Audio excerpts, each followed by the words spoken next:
Estimadas amigas, estimados amigos, bienvenidos a Las Cosas Como Son.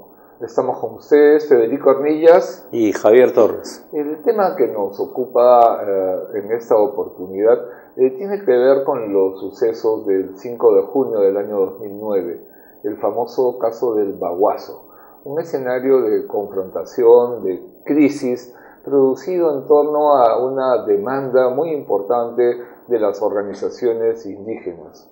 Estamos a 5 años de estos sucesos y parecía importante retomar los temas de fondo de esta discusión para pensar a su vez el nuevo escenario electoral regional que tenemos por delante. Javier, ¿cómo la ves?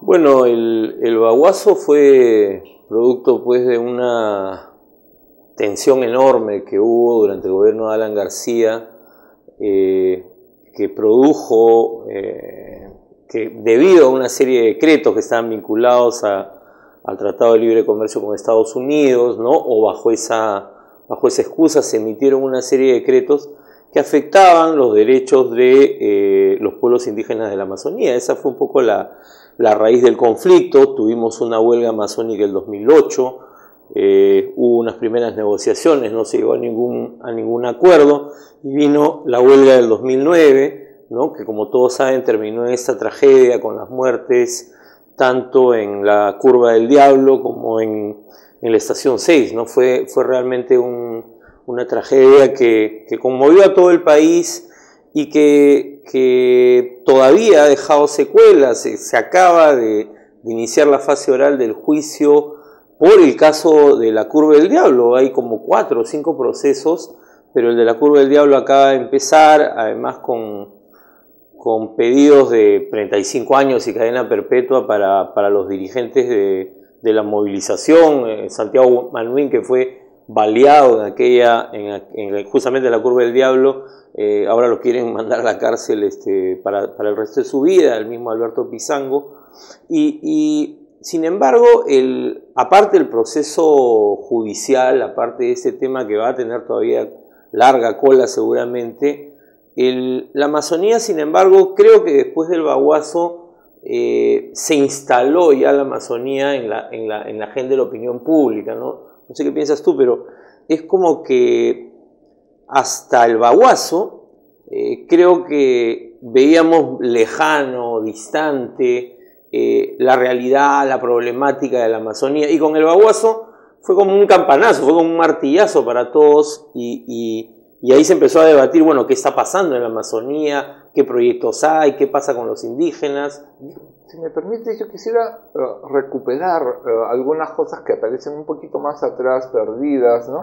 Y que finalmente fueron muy importantes en el proceso post-Bagua. Y es que en el año 2001 se constituyó en el gobierno de transición una comisión especial multisectorial para las comunidades nativas que buscaba dar solución a un conjunto de problemas de las comunidades indígenas de la Amazonía. Esta comisión aprobó, ¿no? una propuesta de desarrollo bastante integral para los pueblos indígenas y en general para zonas amazónicas, que me parece que es un tema muy importante. Se aprobó un plan de acción para asuntos prioritarios, ¿no? Que fue publicado en el Diario Oficial del Peruano el 24 de julio del 2001. En alguna medida hay ahí una demanda estructurada que fue muy importante retomar estas propuestas después de los sucesos de Bagua, ¿no? Claro, yo recuerdo que justamente fue el presidente Paniagua que recibió en Palacio de Gobierno, me parece que fue en febrero de ese año, en ese momento es que se instala la comisión, justamente, sí, 14 de febrero, ¿no? recibe a una comisión de dirigentes y pobladores ayánicas y de otros grupos, y como tú dices, se empieza a hacer ese trabajo, pero luego hay pues, durante el gobierno del presidente Toledo también algo se trabajó con el CONAPA, luego el INDEPA, ¿no?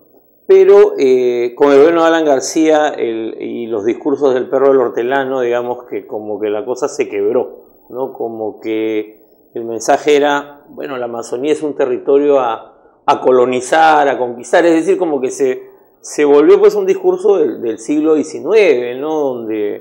donde la Amazonía está ahí para que le explotemos los que no somos de la Amazonía, ¿no? Y frente a eso hubo pues esta reacción porque había, como dije al comienzo, una serie de proyectos, grandes proyectos de inversión. Estamos hablando pues de biocombustibles, en el caso de la zona de San Martín, de Yurimaguas. Hay pues el tema de las grandes carreteras interoceánicas, que son una demanda también de la gente, pero que transforma el entorno.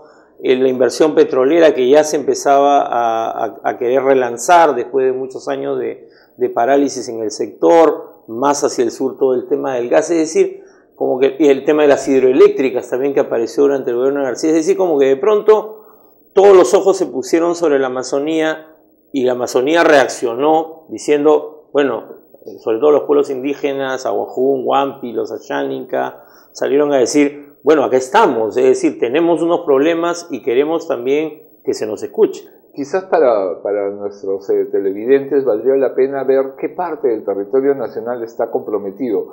La comisión que se formó después de los sucesos de Bagua, se organizaron 4 mesas de trabajo. Una tuvo que ver con la agenda para el desarrollo de las poblaciones indígenas y estuvo integrada por, aparte de las organizaciones indígenas y el gobierno nacional, por representantes de 8 gobiernos regionales, y creo que eso ayuda a tener una idea de la amplitud del área. Incluye los departamentos de Loreto, Ucayali, Amazonas, San Martín, Madre de Dios, Cusco, Huánuco, Pasco, Junín y Ayacucho.